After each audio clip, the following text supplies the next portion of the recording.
la TVT au cœur de l'information.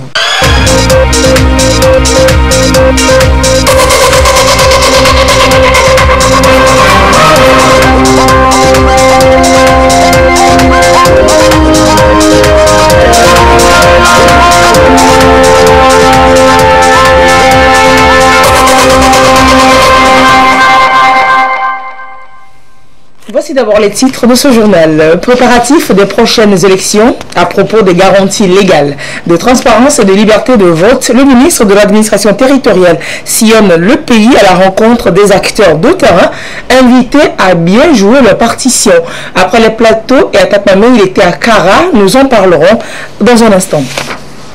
25 novembre, journée internationale contre l'élimination des violences à l'égard des femmes. Cela marque au Togo le début de 16 jours d'activisme sur le phénomène. La ministre de la Femme, dans un message, appelle à des comportements plus responsables envers la femme et la jeune fille. Et puis, affirmation et célébration de la royauté du Christ assis à la droite de Dieu. C'était le Christ roi ce dimanche dernier de l'année liturgique. Les traditionnelles processions de fidèles ont sillonné les artères de la capitale ce dimanche après-midi. Nous vous enverrons en image avec notre reporter Augustin Kossi. Bonsoir madame, bonsoir monsieur. Les garanties légales de transparence et de liberté de vote au cours des processus électoraux expliqués aux populations dans les différentes régions du Togo. Le ministre de l'administration territoriale, de la décentralisation et des collectivités locales est en tournée de sensibilisation. L'étape de Kara avec Nestor Mouzou. Le Togo se dirige vers les élections législatives. La date fixée par la CEDEAO est le 20 décembre prochain.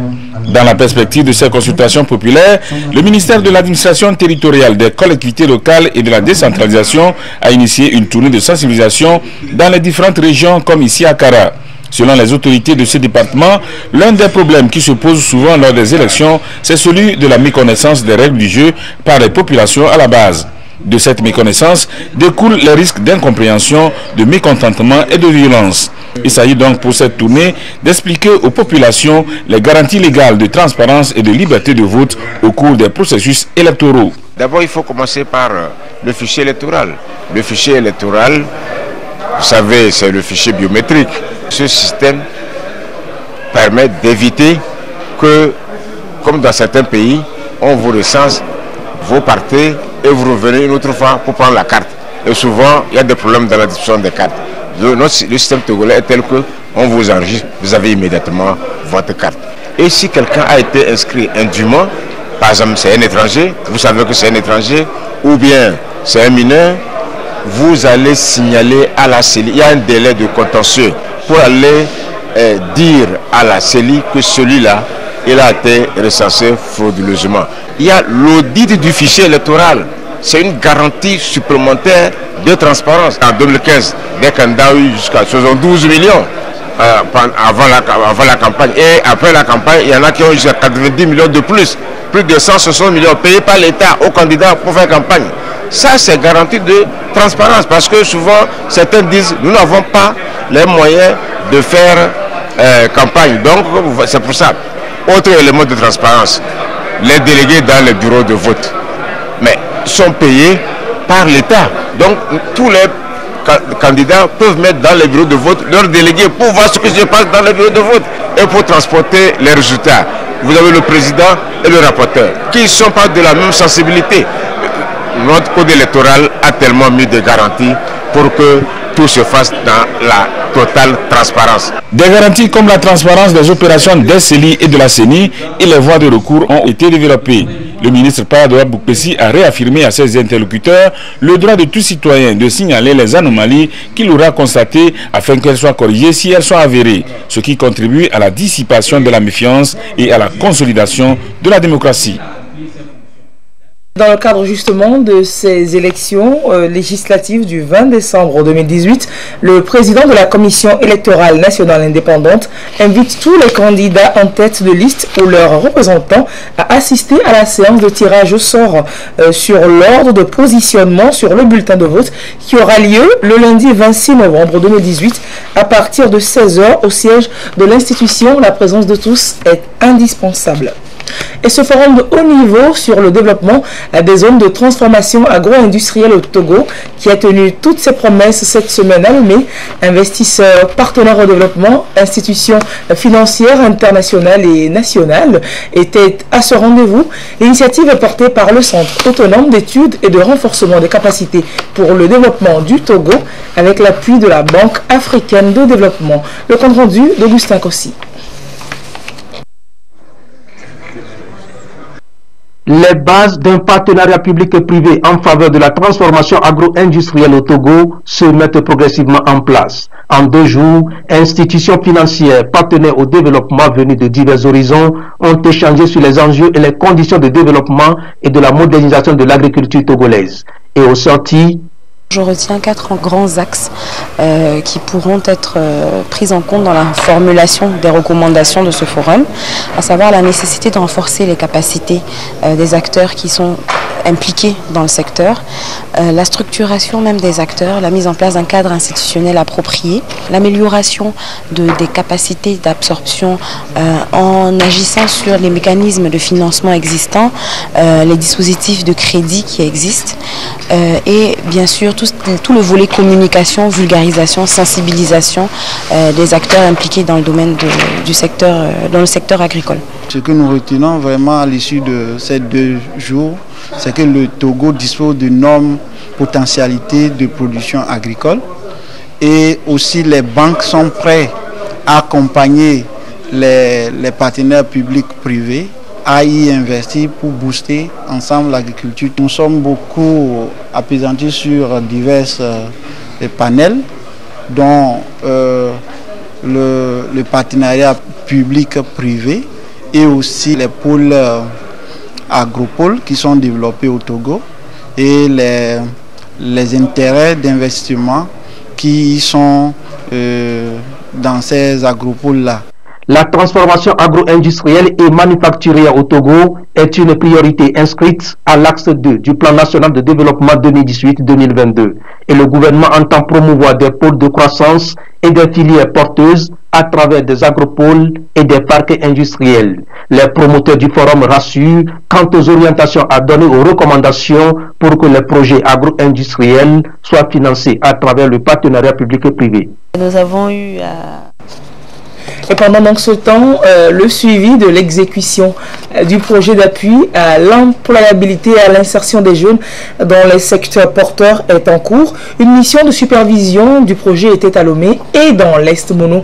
Après 5 jours de visite aux entrepreneurs, quel regard porter aujourd'hui sur l'exécution du paillage SP 2 ans après? Les réponses avec Yves Agbevivi. Après Khridjranawe, Agoué, Notchen, Atakpame, Agan et Gbadjaré dans l'Est Mono, les responsables du projet d'appui à l'employabilité et à l'insertion des jeunes, PAEGSP, et de la Banque africaine de développement, BAD, échangent ici dans la localité de Gléi avec 4 groupements, notamment Boissy, Toi, Madiatom et Tossor.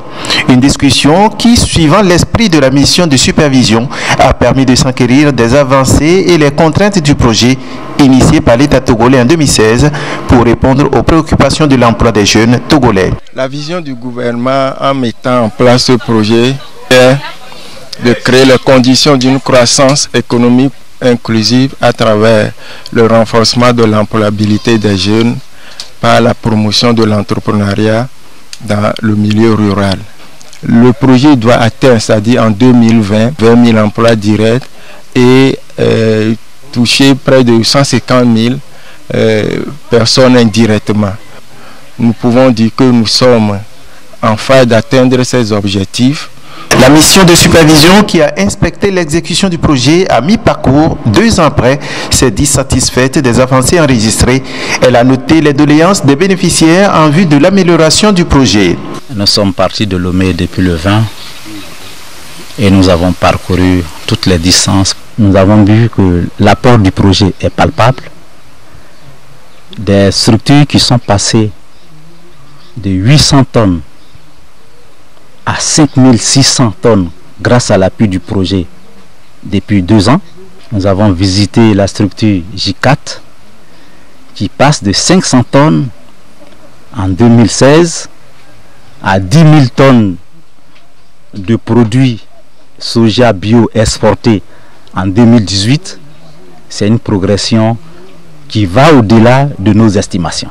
Donc nous, en tant que Banque africaine de développement, nous ne pouvons qu'exprimer notre satisfaction, entière satisfaction, pour un projet qui démarre avec ses résultats assez probants. Cette mission de supervision a vu la participation du responsable de la jeunesse et de l'emploi des jeunes qui a voulu savoir si PAEGSP est un réel soutien à la jeunesse togolaise. Nous sommes l'œil de la jeunesse, l'œil du gouvernement qui a mis en place ce projet-là, et nous ne pourrons pas rester au bureau pour apprécier les chiffres qu'on nous envoie. Et je suis satisfait parce que en 2 ans, le projet nous a affiché plus de 35 000 emplois créés, et il était important pour nous de voir où sont ces emplois. Et lorsque nous faisons la situation au niveau de chaque maillon que nous avons pu visiter, nous nous rendons compte effectivement que le résultat est évident. Une réaction bien partagée par les populations bénéficiaires. Nous sommes contents du gouvernement et nous voulons qu'il n'a qu'à continuer l'effort qu'il est en train de faire pour nous aider à nous donner des crédits. Le projet d'appui à l'employabilité et à l'insertion des jeunes dans les secteurs porteurs PAEGSP est mis en œuvre en 2016 sur l'ensemble du territoire avec un accent mis sur la région des savanes centrales et des plateaux. Il se poursuivra avec de prochaines améliorations à l'issue de cette mission de supervision. Et retour sur le compte-rendu de la clôture de ce forum de haut niveau sur le développement des zones de transformation agro-industrielle du Togo.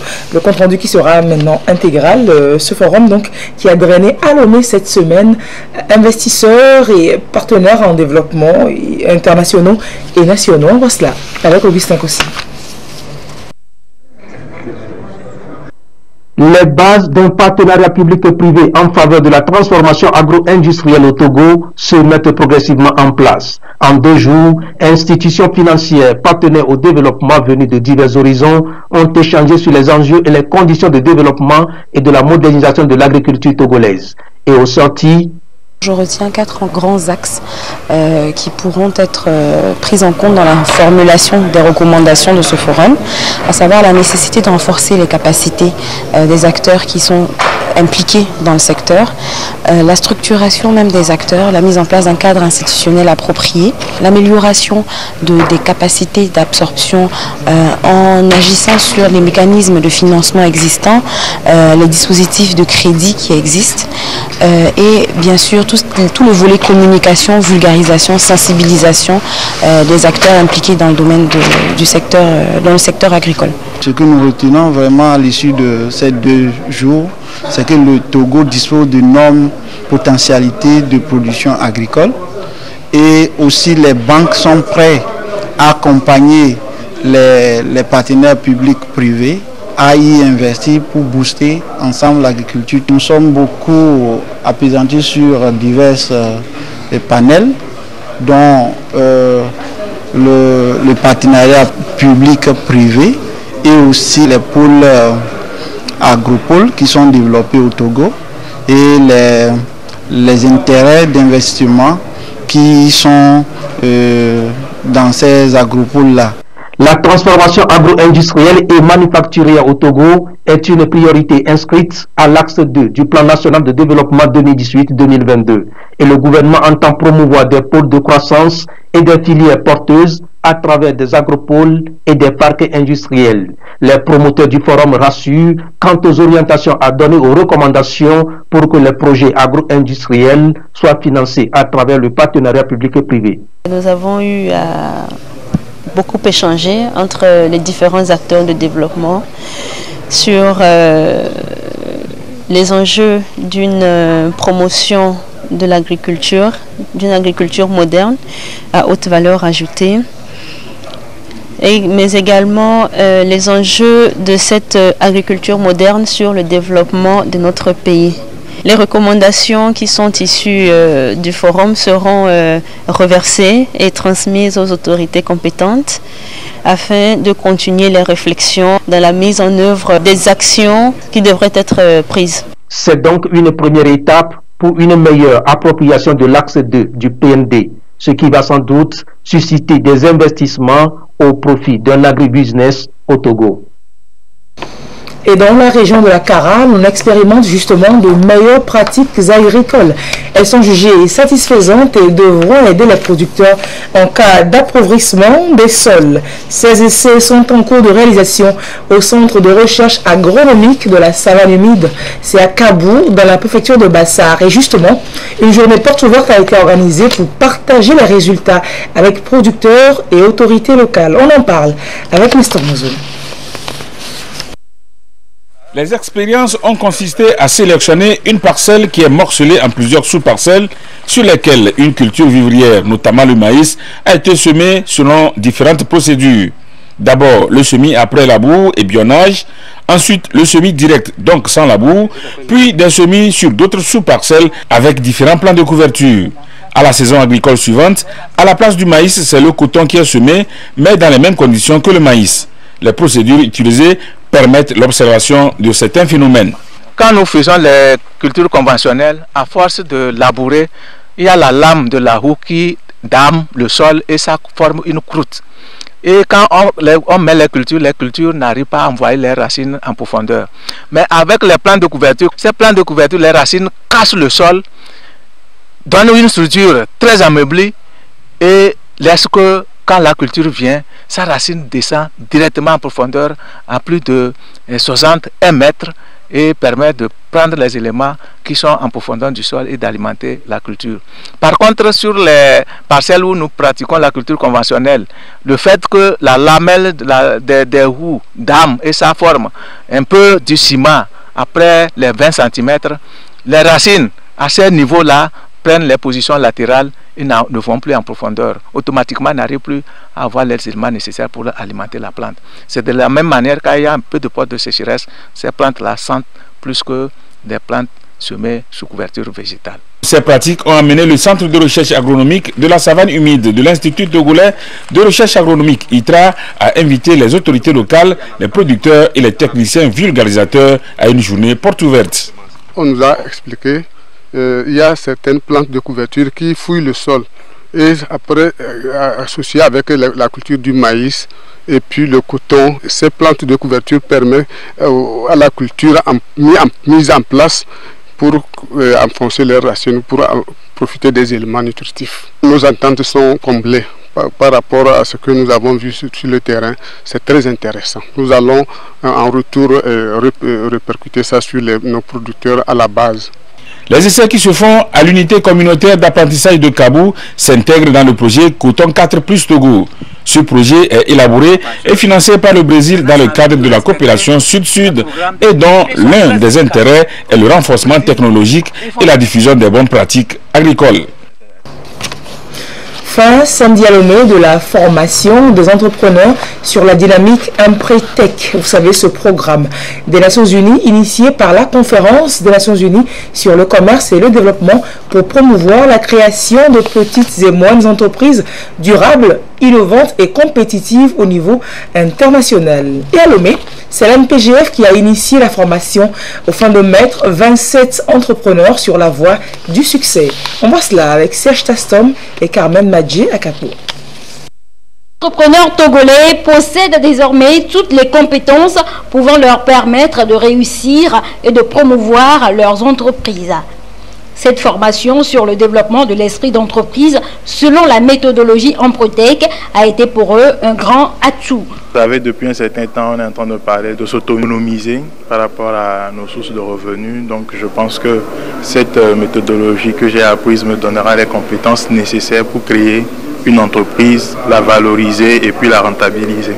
À partir des éléments comme la fixation d'un objectif, le suivi des résultats, la planification, la confiance en soi, je perçois le fait que je peux développer mon activité en me dirigeant vers de nouveaux secteurs et en travaillant à ce que l'efficacité à l'intérieur de cette entreprise-là soit portée à un plus haut niveau. Au-delà de la théorie, ces entrepreneurs ont eu à pratiquer pendant ces 6 jours ce qu'ils ont appris. Différents prix ont donc été décernés aux meilleurs. On a pu se rendre compte qu'en réalité, les entrepreneurs togolais ont beaucoup de potentiel. Les entrepreneurs ont pu se mettre en condition où on se rend compte que sortir de cette formation, je crois qu'ils sont là prêts à lancer leur activité. Pour les responsables de l'Agence nationale de promotion et de garantie de financement des PME-PMI à NPGF, les attentes sont comblées. L'objectif de la formation, c'est de leur inculquer les comportements des entrepreneurs qui réussissent. Et après, ils remplissent un document. Au fur et à mesure qu'ils font les comportements, ils identifient quel genre de comportement c'est, quel genre de cap c'est, et ils notent. Je suis comblée parce que, à la fin de cette édition, tous les 27 participants ont eu leur certificat. Ça veut dire qu'ils ont réussi d'abord à pratiquer ces comportements qui leur ont été inculqués, mais mieux à les identifier pour pouvoir les noter. L'ANPGF compte poursuivre le processus en organisant d'autres formations en vue de doter le Togo d'un centre Emprotech comme recommandé par la Conférence des Nations Unies pour le commerce et le développement CNUSED. Et les statistiques jouent un rôle crucial dans la lutte contre la pauvreté et pour le développement, vous le savez. Et les Nations Unies réaffirment qu'elles sont indispensables au développement économique, y compris aux efforts de réalisation des ODD. Et justement, la journée africaine de la statistique a été célébrée au Togo, à Dapaon. Le compte rendu est signé Désiré Alain. Pour une mission, entre autres, de conduire les études, enquêtes et recensement, les statistiques élaborent, analysent et publient les comptes de la nation.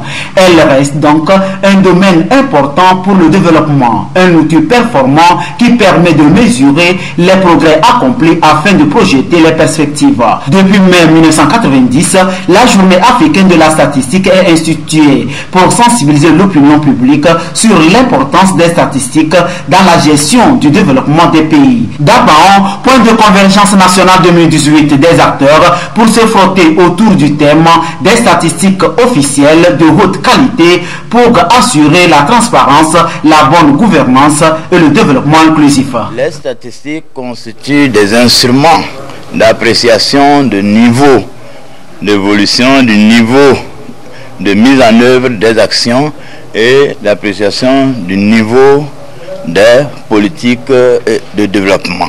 Cette journée a été choisie pour démontrer aux yeux du monde entier comment les statistiques sont importantes. L'Institut national de la statistique et des études économiques et démographiques INSED se charge des statistiques au Togo. Une journée en somme de vulgarisation des documents touchant la loi statistique. Les principaux défis qui nous restent à faire, c'est rebaser le produit intérieur brut pour permettre au pays de voir clair dans ce qui est de sa richesse nationale.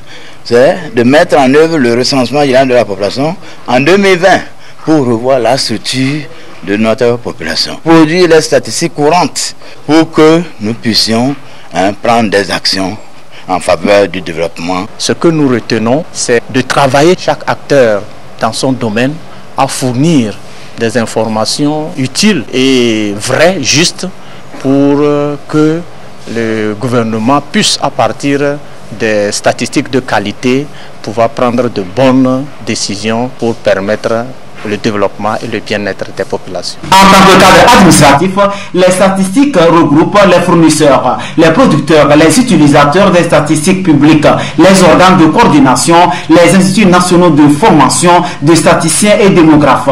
Tous travaillent dans un processus d'élaboration, de mise en œuvre et suivi évaluation des différents programmes de développement.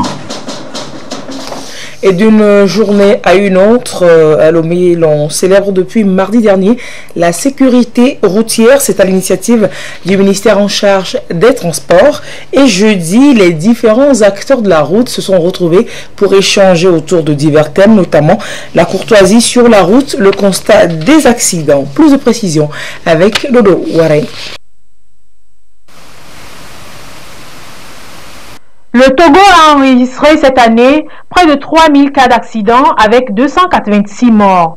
La route nationale numéro 1 est l'axe routier qui a connu le plus d'accidents avec 121 morts de janvier à juin 2018. Les causes sont de divers ordres et sont liées au comportement des usagers, au non-respect du code de la route, à l'accroissement du parc automobile qui regorge de vieux véhicules et au mauvais état de certaines routes. La journée africaine de la sécurité routière est une occasion pour sensibiliser tous les acteurs et les usagers de la route. Nous avons parlé de l'excès de vitesse, du dépassement défectueux, de non-respect de feux tricolores, l'usage au téléphone, le port de ceinture de sécurité. Et nous les avons sensibilisés à s'inscrire dans les auto-écoles et pour avoir une notion après quoi passer le permis de conduire. Les statistiques présentées ici révèlent que les blessés de la route sont pour la plupart des jeunes de sexe masculin. Des lésions rencontrées sont souvent graves et l'une des causes majeures de décès est le manque de prise en charge des victimes. Souvent le transport n'est pas médicalisé. C'est-à-dire qu'après l'accident, les blessés sont amenés comme ça, sans aucun soin entre l'accident et l'hôpital. Donc le premier soin est souvent fait au CHU. La deuxième problématique que nous avons soulignée, c'est le coût de la prise en charge. Souvent, ils sont des chômeurs ou bien ils ne travaillent pas, ils n'ont pas les moyens. Même parfois, ici à l'assurance, il y a un retard pour la prise en charge. Au vu de ces deux problématiques, le décès entre le jour de l'accident et 3 jours est un peu élevé. Et parfois, certains perdent le membre. On fait l'amputation du membre qui est cassé parce qu'il faut sauver la vie, parce que c'est infecté. Donc nous avons insisté sur la nécessité de mettre et d'activer rapidement le soir du fonds de garantie routier qui va permettre de faire une prise en charge de tous les accidents de la circulation en attendant de voir qui va payer. La sensibilisation reste donc un outil important pour réduire les risques d'accident. L'accent est mis sur les comportements à adopter par les usagers de la route. Nous devons vraiment nous mobiliser tous ensemble pour comprendre réellement le langage de la route. Parce que la route a un langage qu'aujourd'hui, en tant que Togolais, nous devons apprendre à parler tous ensemble de façon à nous comprendre à demi-mot. Et c'est tout cela que nous avons voulu foutre dans cette thématique de la courtoisie. Le gouvernement a ouvert un vaste chantier qui a permis de construire et de rénover les routes et pistes. Reste donc à tous les usagers de prendre soin de ces infrastructures, de proscrire les comportements inciviques et de respecter le code qui régit la circulation routière au Togo. Et cap sur Covier, aussitôt rénové, le centre médico-social de la localité a bénéficié en milieu de semaine d'un don de matériel et d'équipements médicaux, des tables d'examen gynécologique avec étrier, des tables d'accouchement multifonctions, des resusciteurs de nouveau-nés, des boîtes de petite chirurgie, jeux d'accouchement et autres matériels ont été offerts à ce centre. C'est à mettre à l'actif du Cotecna. C'est une société internationale qui est basée à Genève. Reportage Albertine Yakin. C'est une demande exprimée par les responsables du centre médico-social de Covier qui a été traduite dans les faits. Un aspirateur chirurgical, une lampe d'examen, des ressusciteurs de nouveau-nés, des tables d'accouchement multifonctions, des tables d'examen gynécologique avec étrier, des tensiomètres vaqués, des jeux d'accouchement et des chaises roulantes. Les bénéficiaires éprouvent un soulagement et se réjouissent. En réalité, nos lits d'accouchement ne répondent plus véritablement.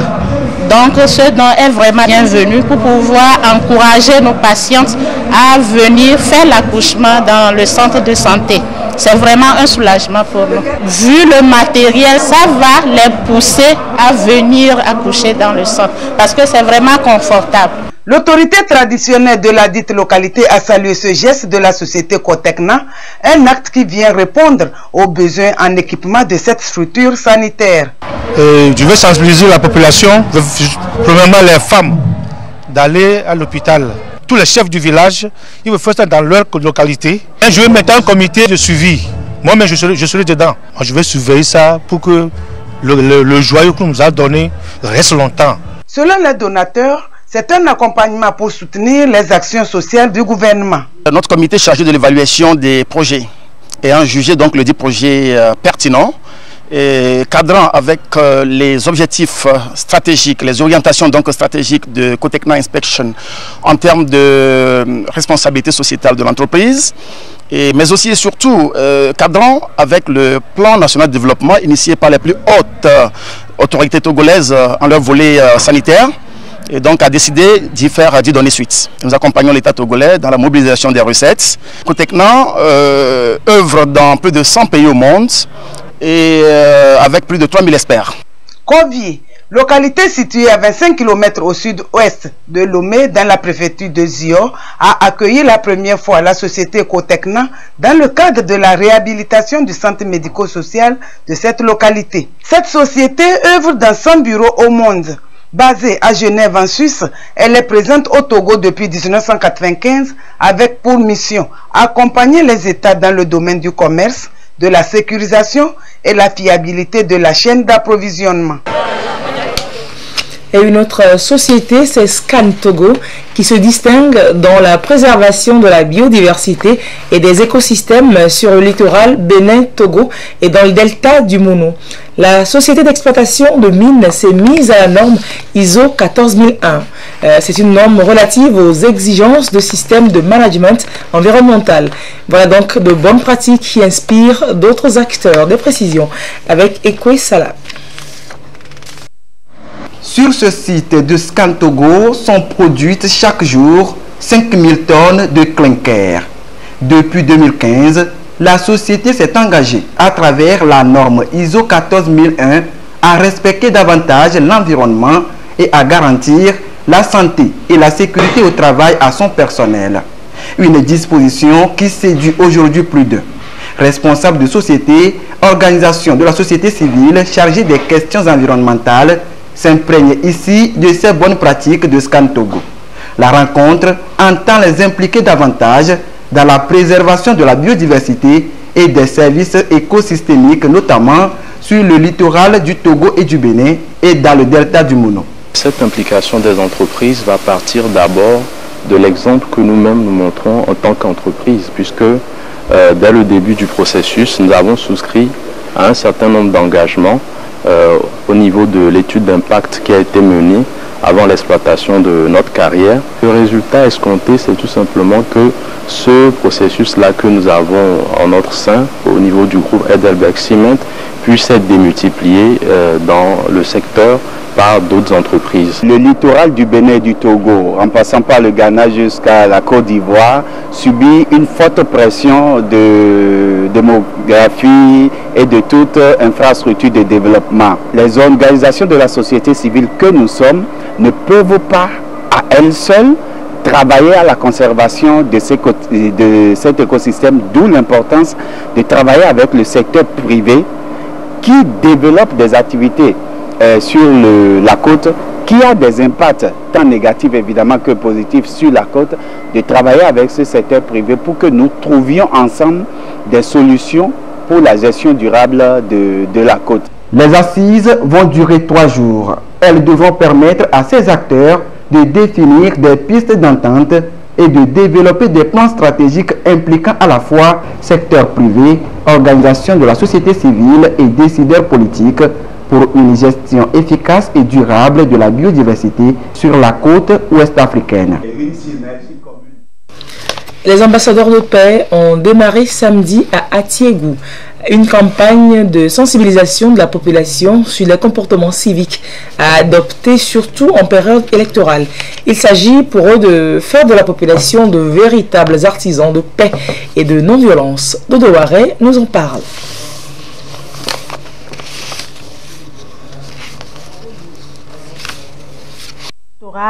Est un défi important que les ambassadeurs de paix s'engagent à relever pour consolider la paix avant, pendant et après les élections du 20 décembre prochain. La sensibilisation reste le moyen le mieux indiqué pour inculquer aux populations les valeurs de paix, de patriotisme, de la non-violence et d'unité nationale. Le quartier d'Atiégou est donc la première étape de cette sensibilisation par laquelle ils entendent responsabiliser la population, surtout les jeunes. Une couche importante pour la construction d'une stabilité durable au Togo. on est à quelque part des élections. Et nous avons passé nos messages juste pour les donner des conseils, d'être unis, la solidarité, que la paix règne parmi eux, parce que chacun a besoin de l'autre. Le message livré à la population est relatif aux grands enjeux de ces élections et la nécessité pour elle de s'impliquer de façon responsable pour un scrutin apaisé. Si le moment arrive, nous voulons que ça marche dans la paix, pas de trouble. Chacun va librement choisir son candidat. C'est ce que nous voulons et dans ce pays-là, ça va marcher bien. Nous allons aller de l'avant. La population a compris que avec la non-violence, on pourrait réussir nos échéances qui se dessinent à l'horizon. Ainsi, la population a compris. Dans notre quartier à Tiougou, il n'y aura jamais de violence. Parce que le chef de l'État a toujours souhaité que nous soyons unis et que nous prenions toujours la paix. Les ambassadeurs de paix comptent sillonner plusieurs localités du pays pour porter haut ce message de paix. Et la campagne contre l'élimination des violences, cette fois à l'égard de la femme, débute ce 25 novembre et ce jusqu'au 10 décembre prochain. La 27e édition des 16 jours d'activisme sur le phénomène a été lancée par la ministre en charge de la promotion de la femme. Et le thème choisi au niveau national est maintenant nos efforts contre les violences faites aux femmes et aux filles, occasion d'appeler les uns et les autres à des comportements plus responsables envers la femme et la jeune fille. L'essentiel du message de Madame la ministre avec Clarisse Atikli. C'est une lutte sans merci que mène le gouvernement togolais contre la violence faite aux femmes et la campagne internationale annuelle des 16 jours d'activisme contre les violences faites aux femmes donne l'occasion d'intensifier les actions en vue d'une meilleure prise en compte des droits humains, particulièrement la lutte contre les actes de violence basés sur le genre. Selon une étude de l'OMS présentée en 2011, 15 à 111% des femmes de 15 à 49 ans dans le monde ont été exposées à des violences physiques ou sexuelles. Les violences à l'égard des femmes se manifestent sous de multiples formes. Les viols, les agressions sexuelles, y compris les mutilations génitales féminines, les agressions physiques, les mariages forcés, les pratiques culturelles néfastes, la négligence et la maltraitance psychologique. Non seulement les violences à l'égard des femmes brisent des familles, affaiblissent notre tissu social, accentuent la perpétuation du statut inférieur de la femme, mais aussi et surtout mettent en péril la vie, la santé, l'honneur et la dignité des victimes. De manière générale, la majorité des victimes souffrent dans le silence total du fait de la stigmatisation dont elles font objet, de l'impunité des auteurs et parfois de la crainte d'éventuelles représailles. Au Togo, des mesures ont été prises pour faire face à ces actes de façon optimale. Il s'agit de la ligne verte Allo 1011, des centres d'écoute et de prise en charge des personnes victimes des violences basées sur le genre, des clubs d'éveil implantés dans certains établissements scolaires. Il s'agit aussi pour les victimes de recourir aux services de la sécurité, de l'action sociale et de la promotion de la femme, de la justice et de la santé pour demander assistance, protection de leurs droits et réparation des dommages. Pour le gouvernement, il faut dynamiser les actions visant à garantir une éducation équitable aux filles et aux garçons en mettant l'accent sur la lutte contre les grossesses en milieu scolaire. Entre 2009 et 2012, des enquêtes ont révélé un total de 5 343 cas de grossesse au primaire et au secondaire. Ces chiffres ont augmenté sur la période 2014-2017 avec 8 833 cas de grossesse enregistrés, tous cycles confondus. Et c'était ce dimanche, ce dernier dimanche de novembre, la fête catholique du Christ roi qui clôt le cycle de l'année liturgique, le dimanche qui précède le premier dimanche de l'Avent. Vous savez, le temps de préparation de la naissance de Jésus. Les fidèles ont envahi les artères et places publiques en procession pour rappeler à tous que toute la création est récapitulée dans le Christ. Suivons avec Augustin Kossi la célébration des paroisses Christ roi de Kodouya-Kopé, Saint-Antoine de Padoue de Hanou-Kopé et aussi Immaculée Conception de Nikonakwe.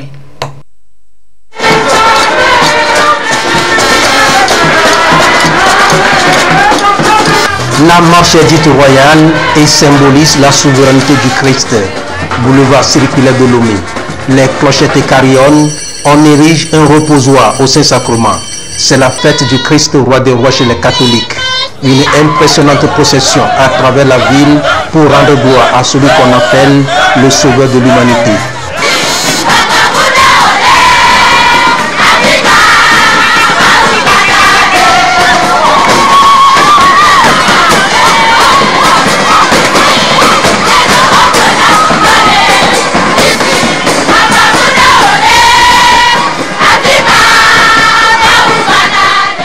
Cette fête nous démontre combien de fois notre Christ est roi.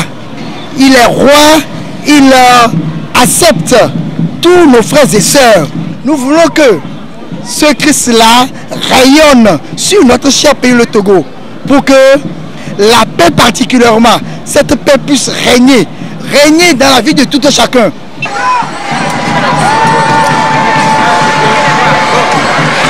L'événement est ponctué de plusieurs arrêts. À chaque station, on marque une pause, on médite la parole, on prie, pourquoi pas, pour des intentions particulières. Nous suivons la procession pour témoigner notre reconnaissance à notre Dieu, le roi des rois, le Seigneur des seigneurs. C'est une prière que nous sommes en train de faire comme ça. Pour la paix, pour la joie, pour l'amour dans la famille, dans nos familles, pour la paix dans notre pays, le Togo, dans le monde entier. C'est une des solennités de l'Église catholique. Elle est instituée à en croire le clergé depuis 1925 et revêt plusieurs connotations. Cette fête a été instituée par le pape Pie XI en 1925. Et l'objectif d'abord, c'était pour proclamer la seigneurie de Jésus-Christ sur les cœurs, les hommes, toute la création. À l'époque, le laïcisme et l'athéisme faisaient beaucoup de dégâts. Donc on affirmait la seigneurie du Seigneur Jésus-Christ. Au point de vue liturgique, le Christ roi, la clôture de l'année liturgique. L'année liturgique commence le premier dimanche de l'Avent et finit avec le Christ roi. Cette célébration annonce donc les couleurs de l'Avent, temps préparatoire à la naissance de Jésus qui va débuter une semaine plus tard. Et c'est donc sur ce grand moment de la vie chrétienne que s'achève cette édition de un mois jour pour jour avant la fête de la Nativité. Je vous retrouve tout de suite à 22h30 pour la dernière édition de la journée. A tout de suite donc.